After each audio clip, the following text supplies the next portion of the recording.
I'm here with a San Francisco America's Greatest Otaku candidate, Elizabeth Schweizer.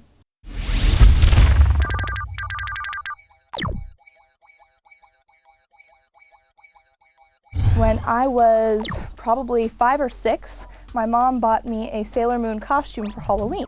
She made another one for me a couple years later, which was Sailor Chibi Moon, a little pink-haired, her daughter. Right. And I wore that with pride. I thought it was the coolest thing. My mom actually made it.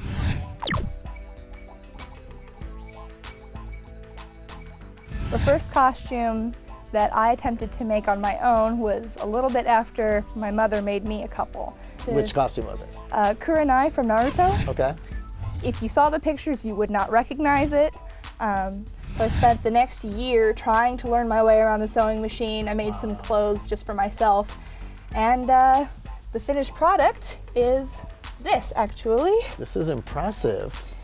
It's a night elf from World of Warcraft. It's got cords sewn on by hand. I did this skit at WonderCon and I got the Best Presentation Award for it. So how many costumes since that time have you made? Oh boy. I'd say upwards of 20. Really? In just 3 years? Yes. Wow, so you're literally making costume like every 2 months. Pretty much. It looks like you've got a few over here. Oh yes. Here's another example of my early work. It's actually part of the bodysuit that I used for Sango from Inuyasha. This was the first costume I actually ever won a craftsmanship award for. And I know it's really simple, but this looks it's like just like really a real dress. Yeah, that's what they said. They thought I'd bought it. So what costume is this? This is Asuka from Evangelion. Oh, really? She wore this? Yeah, the first time she shows up, she's, up on the boat and she's yelling at everyone and her skirt flies up. That's this one. The yellow heart is the symbol of prayer. Pure pine. Nice, I practiced that stuff in the mirror. Really good. So tell us about this costume. This is a costume of Pure Pine from Fresh Pretty Cure. I'm crazy about attention to detail, so in order to cover all my bases, I made it. And you've got the wand. Which is also homemade. And your hair is different.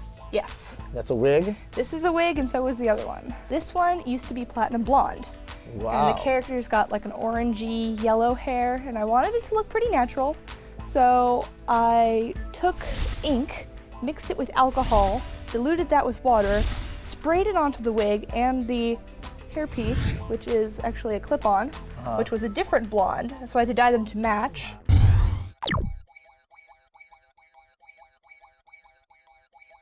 Well, I draw, mostly just poster-style sketches. I used to do manga, but I found that I am not the most talented writer, so until I find somebody whose writing is compatible with my art, I'm just gonna hold off on that. I've got the skills for it, I just don't have the stories or the concepts yet.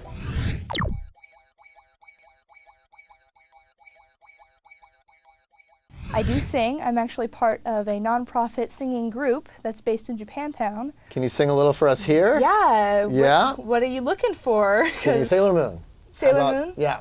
ごめんね素直じゃなくて夢の中なら言える集合体の足音寸前今すぐ会いたいよ Nice, nice. So you do all that stuff. Do you think that you're America's Greatest Otaku? I don't think it, I know it.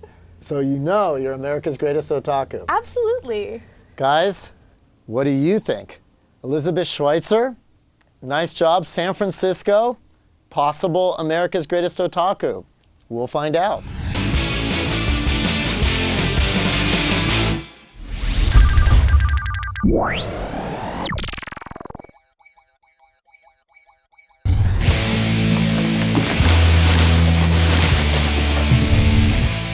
Right over here, no? Could he be? Said he'd be here right now. Oh, you guys, this is a pirate ship. You don't think he has a secret room, do you?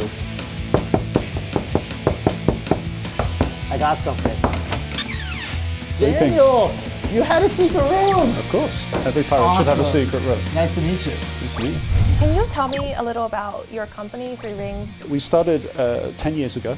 Actually, this week is our 10-year anniversary. So we started by building a game called Puzzle Pirates. Puzzle Pirates is an online virtual world, kind of MMO RPG that we built with a very small company, and it was really myself and my co-founder and 4 other guys, 6 of us, and we kind of beavered away for 2.5 years and built this game, launched it, and people liked it. So that kind of got us started. So basically what we do is online games only, and nearly all of them have a kind of significant multiplayer component. Some of them are more like virtual worlds where players can create content, and others are more like traditional video games. I see that you got an award for the Independent Games Festival. We did, yeah. Puzzle Pirates won Technical Achievement and Audience Choice. And then Bang Howdy, our second game, won Technical Achievement.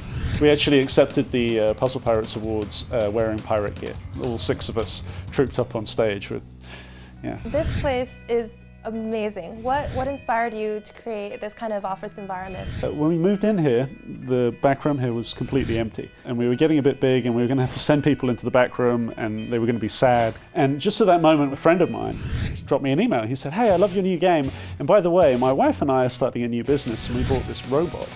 And you feed the robot a piece of plywood and a vector art file, and it chops it out. And so we can make things, all kinds of crazy things that you can, basically anything you can imagine, we can kind of make it."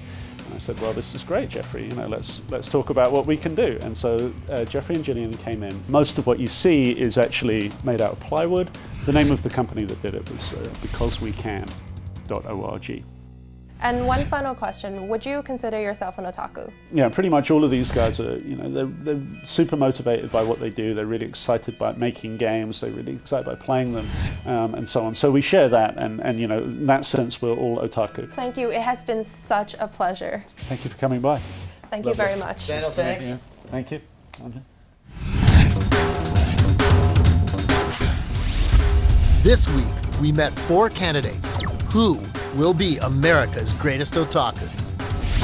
Join us next week as we head to Salt Lake City, then over to Denver and down to Dallas as we continue our search to find America's greatest otaku.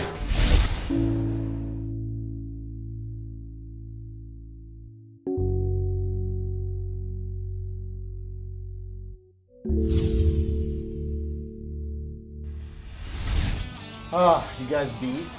Yeah, Definitely. San totally. Francisco was intense, huh? So we went to LA, then we went to San Francisco. You guys have a favorite? I gotta say San Francisco. Yeah. Oh, San Francisco was so sick. I love that city. Loved it. Not to mention Tourism Hotel love. Tomo. Hotel Tomo was Oh dope. my gosh, the 3-way was awesome, and the guy in his 3-piece suit, and it was like all flamboyant and stuff. And the lady who we interviewed, Yeah, Summerly, Yeah. Casher. she nailed it with the definition of otaku. Yeah, she did. Yeah. Still go with LA.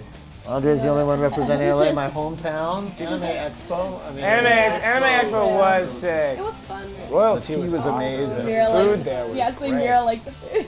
Mira ate all the food. I didn't Yeah. even try one. I like Ryan's Ryan's house. place He had like over I like $1 million Christine, worth her of voice. stuff. And you guys, honestly, your time on the mic, and when you guys did the interviewing, all you did a really great job. So from next episode on, next week, you guys, I'm just going to leave it to you, and you guys are going to handle the segments. We're going east, Sweet. so let's get a good night's sleep, and we're going to wake up early and hit the road.